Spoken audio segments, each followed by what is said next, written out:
അപ്പോൾ കളിവീട് എന്ന് പറയുമ്പോൾ ഭയങ്കര ഹിറ്റ് സീരിയലാണ്. അപ്പോൾ കളിവീടിലെ എല്ലാ പോർഷൻസും എനിക്ക് ഭയങ്കര ഇഷ്ടമാണ്. അപ്പോൾ അതിൻ്റെ അകത്ത് മെയിൻ എല്ലാവർക്കും ഇഷ്ടപ്പെട്ട സാധനമൊക്കെ ഞാനിപ്പോൾ ഒന്നെടുത്ത് നോക്കുമ്പോഴേക്കും അച്ചി ഇത് ക്രിഞ്ചാണ്, ഇങ്ങനെയായിരുന്നു ഇത് ചെയ്ത് വെച്ചേക്കുന്നൊക്കെ തോന്നാറ്.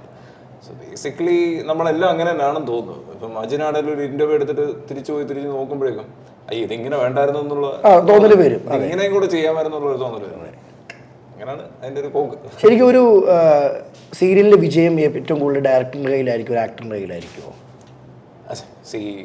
സീരിയൽ ഹിറ്റ് ആണെങ്കിലും ഫ്ലോപ്പ് ആണെങ്കിലും അതിന്റെ റെസ്പോൺസിബിലിറ്റി മുഴുവൻ വരിക ഡയറക്ടർക്കല്ല.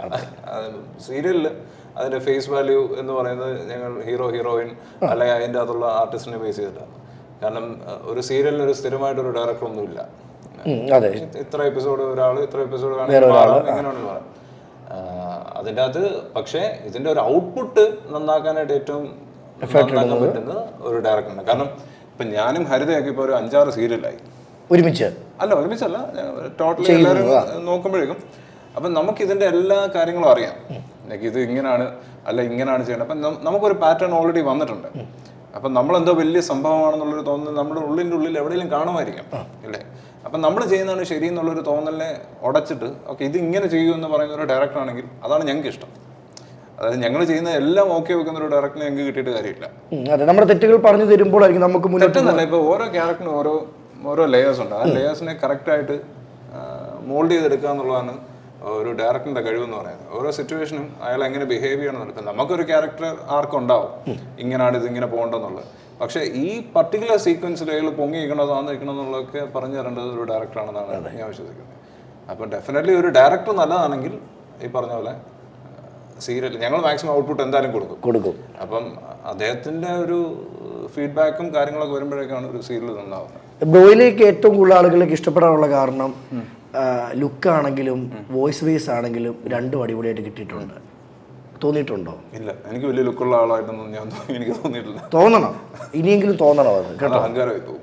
ഇല്ല ഞാൻ ലുക്കാണ് ബേസിക്കലി. അല്ല അതിനകത്ത് ഞാൻ ലുക്കാണോ? നീ ഒടുക്കത്തെ ലുക്കാണ്. എനിക്ക് നിന്റെ ഹെയർ സ്റ്റൈലൊക്കെ ഭയങ്കര ഇഷ്ടമാണ്. ഇത് കട്ട് ചെയ്ത് മാത്രം ഇടും. ബ്രോ വീട്ടിലാരൊക്കെ ഉണ്ട്? എൻ്റെ വീട്ടിൽ ഞാൻ ഒറ്റ മോനാണ്. എൻ്റെ വൈഫുണ്ട്, മോനുണ്ട്. മോൻ 3rd സ്റ്റാൻഡേർഡിൽ പഠിക്കുന്നു. ഈ കോമ്പിനേഷൻ സീനൊക്കെ ചെയ്യുന്ന സമയത്ത് വൈഫ് എന്തൊക്കെ നിർദ്ദേശങ്ങൾ തരും? ചെയ്തതൊക്കെ കൊള്ളാം.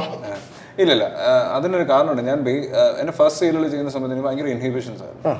അപ്പോൾ എൻ്റെ നായിക വന്നിട്ട് തമിഴ് നടിയായിരുന്നു, പാവനി റെഡ്ഡി എന്ന് പറഞ്ഞു. അദ്ദേഹമാണെങ്കിൽ ഇപ്പം തമിഴിൽ അജിത്തിൻ്റെ ഒക്കെ കൂടെ അഭിനയിക്കുന്ന ആളാണ്.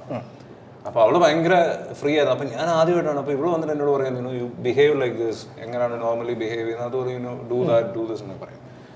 അപ്പോൾ 2-3 ദിവസമായിട്ട് ഒന്നും നടക്കുന്നില്ല. ആ സമയത്ത് കല്യാണം കഴിഞ്ഞു? ഞാൻ അഭിനയിക്കാൻ തുടങ്ങുന്നത് കല്യാണം കഴിഞ്ഞിട്ടാ. മോൻ ജനിച്ച് ഒരു 5 ദിവസം 6 ദിവസം പ്രായമുള്ളപ്പോഴാണ് ഞാൻ അഭിനയിക്കാറ്.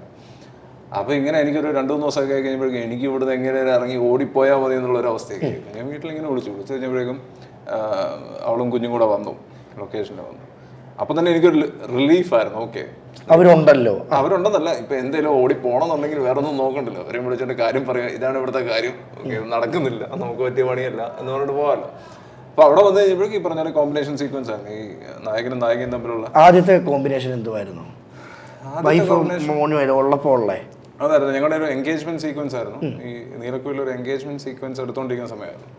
അപ്പോൾ ഇങ്ങനെ നായിക വന്നിട്ട് തന്നെ ഇങ്ങനെ കെട്ടിപ്പിടിക്കുന്ന സീക്വൻസ് ആകും. അപ്പം ഞാനിപ്പോഴും പറയുന്നുണ്ട്, ഡയറക്ടർ ഇങ്ങനെ മനഃപൂർവ്വം ഇങ്ങനെ ചുമ്മാ കളിക്ക് വേണ്ടി ഇങ്ങനെ വൈഫ് നിൽക്കുമ്പം പറയുന്നു, അതെ കണ്ടോ കെട്ടിപ്പിടിക്കാൻ നിൽക്കുന്നുണ്ടോ, അല്ലാതെ ഭയങ്കര കെട്ടിപ്പിടിച്ചൊക്കെ നിൽക്കുന്ന ആളാണെന്നൊക്കെ പറഞ്ഞിട്ട്. അപ്പം എനിക്കതൊരു ഫ്രീ ഫീലാണ്. She is there, she knows എന്താണ് അവിടെ സംഭവിക്കുന്നുള്ള കാര്യം എല്ലാവർക്കും കിട്ടും. നാട്ടുകാർ കാണുമ്പോഴേക്കും ഈ പറഞ്ഞാൽ ഈ കോമ്പിനേഷൻ സീക്വൻസ് എടുക്കുമ്പോഴേക്കൊക്കെ നമ്മൾ മാത്രമാണ് ടി വിയിലൂടെ കാണുന്നത്.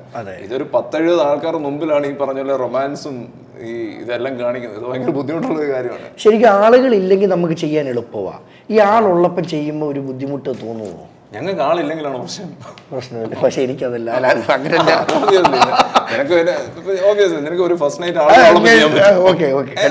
ആളുകളോടൊപ്പം ചെയ്യാൻ പറ്റത്തില്ല. എങ്ങനെ പറ്റും? ഒറ്റ ഓർത്തരും ചാടിപ്പിക്കത്തില്ലേ? ഞങ്ങളുടെ സീരിയൽ ഷൂട്ട് ചെയ്യുമ്പോൾ ഫസ്റ്റ് നൈറ്റ് എന്നുകൊണ്ട് കാണിക്കുന്നുണ്ട്. അതൊരു 10-70 ആൾക്കാരെ നിൽക്കുമ്പോഴല്ലേ പിന്നെ ഫസ്റ്റ് നൈറ്റ്. അല്ല, അപ്പോഴും ഞാൻ കേട്ടിട്ടുണ്ട് സിനിമകളിൽ കേട്ടോ, കംഫേർട്ട് അല്ലെങ്കിൽ ക്യാമറമാനെ മാത്രമേ നിർത്താറുള്ളെന്ന്. എനിക്കറിയില്ല, അത് ഏത് തരം സിനിമയാണെന്ന് എനിക്കറിയില്ല. അങ്ങനെ ഞാൻ കേട്ടിട്ടുണ്ട്. ഞാൻ മീൻസ് ഒരുപാട് ക്രൂവിനെ നിർത്താതെ ആവശ്യമായ ക്യാമറയും ഡയറക്ടറും മാത്രം നിർത്തിയിട്ട് ചെയ്യത്തുള്ളൂ ഞാൻ കേട്ടിട്ടുണ്ട്. ഇവിടെ അങ്ങനെ നടക്കുന്നു. എല്ലാവരും ഉണ്ട്, ഇവിടെ എല്ലാവരും ഉണ്ടാവും. ഹൗസ് ഓണർ മുതൽ അതിന്റെ അവിടെയുള്ള അതും ഈ സീനിന് ആരുമില്ലെങ്കിൽ ക്യാമറ ചായ തരുന്നതും വരെ കാണുമല്ലേ, എന്തുവാ? അത് ഞങ്ങൾ പറയുന്നുണ്ട്. ഇപ്പൊ നമ്മളിപ്പോ അടുത്ത കാലത്ത് ഒരു സീക്വൻസ് ഷൂട്ട് ചെയ്യുമ്പോഴേക്കും അന്ന് വരെ ലൊക്കേഷനിൽ കാണാത്ത ആൾക്കാർ വരെ അവിടെ നിരന്നുണ്ട്.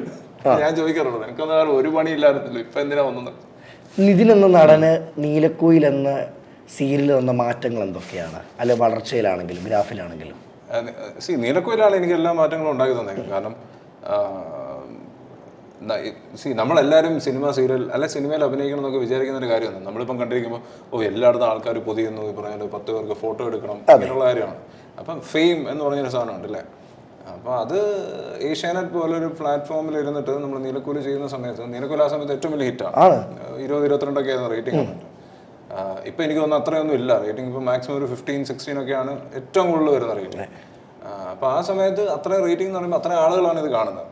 അപ്പം നമ്മൾ എവിടെ ചെന്ന് കഴിഞ്ഞാലും ആൾക്കാർ ഇങ്ങനെ നമ്മളോട് അതിനെപ്പറ്റി ചോദിക്കുമ്പോൾ, അതിലെ ബാക്കിയുള്ള ആർട്ടിസ്റ്റുകളെ പറ്റിയൊക്കെ ചോദിക്കുമ്പോഴേക്കും അപ്പം നമ്മൾ തന്നെ റിയലൈസ് ചെയ്യണം, ഓക്കെ ഇപ്പം നമ്മളെ 10 പേര് അറിയുന്നുണ്ട്. അതെ, നമ്മളെ ആഗ്രഹിച്ചിരുന്ന ഒരു കാര്യമാണ്. നമ്മൾ വന്നു വെറുതെ ജീവിച്ചു മരിച്ചു പോകുന്നതിനല്ലല്ലോ അതിൻ്റെ മച്ചാനെ കറക്റ്റ് പോയിന്റ് കേട്ടോ. മരിക്കുമ്പോൾ ഒരു 10 പേര് കാണണം. മരിക്കുന്ന സമയത്ത് നമ്മൾ ആക്ടറായിട്ടിരിക്കുമെന്ന് എനിക്കറിയില്ല. പക്ഷെ ഇപ്പം ഓക്കെ, ഇപ്പം നമ്മളിപ്പം എടുത്ത് പോയി കഴിഞ്ഞപ്പോൾ ഗൂഗിളിൽ സെർച്ച് ചെയ്ത് കഴിഞ്ഞാൽ ഓക്കെ നിതിൻ ജേക്ക് ജോസഫ് എന്ന് പറഞ്ഞു കഴിയുമ്പോൾ സെർച്ച് ചെയ്യുമ്പോഴേക്കും ഇങ്ങനെ ഒരാളുണ്ടായിരുന്നു എന്ന് പറയാൻ പറ്റുമോ? So that makes A mark അല്ലേ. അതാണ് എൻ്റെ ഒരു ഇത്. ആ ഒരു മാർക്ക് ഉണ്ടാക്കാൻ എത്ര നാളത്തെ കഷ്ടപ്പാടുണ്ടായിരുന്നു? ഞാൻ ആക്ച്വലി കഷ്ടപ്പെട്ടിട്ടുണ്ടോ എന്ന് ചോദിച്ചു കഴിഞ്ഞാൽ ഐ ഡോണ്ട് തിങ്ക് വലിയ കഷ്ടപ്പാടുകളൊന്നും അനുഭവിച്ചിട്ടുണ്ട്.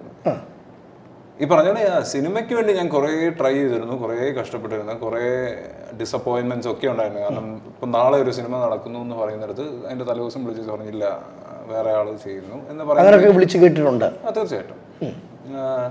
അപ്പൊ അങ്ങനത്തെ അനുഭവങ്ങളുണ്ടായിരുന്നു. അന്നേരം ഞാൻ പറഞ്ഞു അതിലൊരു അനുഭവം പങ്കുവെക്കാവോ? കാരണം നമ്മൾ അത്രമേൽ ആഗ്രഹിച്ചിരിക്കുന്നു അഭിനയിക്കാൻ. ഓഫ്കോഴ്സ്. ഇപ്പം മമ്മൂക്കയുടെ അനിയനായിട്ടാണ് ഞാൻ ആദ്യമായിട്ട് ഒരു സിനിമയിൽ വരേണ്ടിയിരുന്നത്. ആ പടം നടന്നു. അപ്പോഴും ഞാൻ അറിഞ്ഞിട്ടില്ല ഈ പടത്തിന്റെ ഷൂട്ട് നടക്കുന്ന കാര്യം എന്ന് പറയും. അങ്ങനെയാണ് ഞാൻ ജോലി റിസൈൻ ചെയ്തിട്ട് വരുന്നത്. But at the end of the day അതുകൊണ്ട് ഇപ്പം എനിക്ക് ദുഃഖമൊന്നുമില്ല. അന്ന് ഈ പറഞ്ഞ പോലെ പടത്തിൽ അഭിനയിക്കാൻ പറ്റാതെ വരുമ്പോൾ ഉള്ളൊരു വിഷമം പറയും. കാരണം നാട്ടുകാർ മൊത്തം അറിഞ്ഞു. ഞാൻ ജോലി റിസൈൻ ചെയ്തിട്ട് വന്നിട്ടാണ് ഇരിക്കുന്നത്. അപ്പോൾ വാട്ട് നെക്സ്റ്റ് എന്ന് പറഞ്ഞൊരു ക്വസ്റ്റ്യൻ മാർക്ക്. പക്ഷെ ഇപ്പം തിരിഞ്ഞു നോക്കുമ്പോഴേക്കും അത് വലിയൊരു ഇതായിട്ട് തോന്നാറില്ല. ഈ ലൈഫിൽ ചിലതൊക്കെ നഷ്ടപ്പെടുന്നത് നല്ലതിന് വേണ്ടിയാണോ? തീർച്ചയായിട്ടും. ഇപ്പം അന്നത്തെ ഏറ്റവും വലിയതെന്ന് പറയുന്നത് മമ്മൂക്കയുടെ കൂടാണ് അഭിനയിക്കാൻ പോകുന്നത് എന്ന് പറയുന്ന ഒരു സാധനം ഉണ്ടല്ലോ. പക്ഷെ ഇപ്പം എനിക്ക് അല്ലാതെ തന്നെ മമ്മൂക്കയുടെ ആക്സസ് ഉണ്ട്. ഇപ്പോൾ ഒരു മെസ്സേജ് അയച്ചു കഴിഞ്ഞാൽ തിരിച്ച് ഒരു 5 മിനിറ്റ് 10 മിനിറ്റിൽ റിപ്ലൈ തരുന്ന ഒരാളാണ് മമ്മൂക്ക. അപ്പം മമ്മൂക്ക തന്നെ ഒരു 2-3 പടത്തിലേക്ക് മമ്മൂക്കയുടെ പടത്തിലേക്ക് തന്നെ വിളിച്ചിട്ടുമുണ്ട്. പക്ഷേ സീരിയൽ ചെയ്തുകൊണ്ടിരിക്കുന്നതുകൊണ്ടാണ് പോകാൻ പറ്റാത്തത്. കാരണം കറക്റ്റ് സമയത്തായിരിക്കും വിളിക്കുന്നത്. ഈ പറഞ്ഞ ഡേറ്റിൻ്റെ കാര്യങ്ങളൊക്കെ വരുമ്പോഴാണ് ചെയ്യാൻ പറ്റാത്തത്. അപ്പോൾ ഇനിയിപ്പോൾ ഓർമ്മ വരുവാണെങ്കിൽ തീർച്ചയായിട്ടും ഉള്ള കോണ്ടാക്റ്റിൽ ഫേമസ് ആയിട്ടുള്ള നടന്മാരൊക്കെയാണ്? നിവിൻ ചേട്ടൻ, ജയേട്ടൻ, ജയസൂര്യ ക്ലോസ് ഫ്രണ്ടാണ്. പിന്നെ ഒബിയസ്ലി മമ്മൂക്ക. പിന്നെ ബേസിൽ ജോസ് നമ്മുടെ കൂട്ടുകാരൻ തന്നെ ആയിരുന്നു. പിന്നെ നീരജ് ക്യാമറ.